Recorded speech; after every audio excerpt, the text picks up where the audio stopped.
രാജവംശ ഭരണം പാടില്ല, അതായത് രാജാവിന്റെ മകൻ രാജാവായിരിക്കും, അതുകൊണ്ടാണ് അവൻ രാജാവായത്. അയാൾക്ക് ഒന്നും അറിയില്ല, ഇപ്പോഴും അവൻ രാജാവാണ്. ഇത് തെറ്റാണ്. കുടുംബ ബന്ധങ്ങളെയും കുടുംബ രാഷ്ട്രീയത്തെയും മാത്രമാണ് നിതീഷ് ആക്രമിക്കുന്നത്.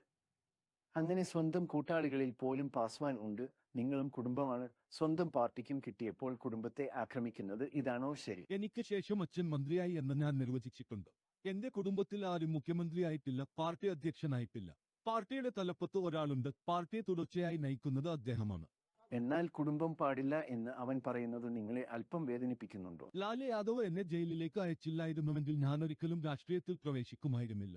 ഇതാണ് സത്യം, ഞാൻ ഇത് വ്യക്തമായി പറയുന്നു. ഇപ്പോൾ നേരെ മറിച്ചാണോ?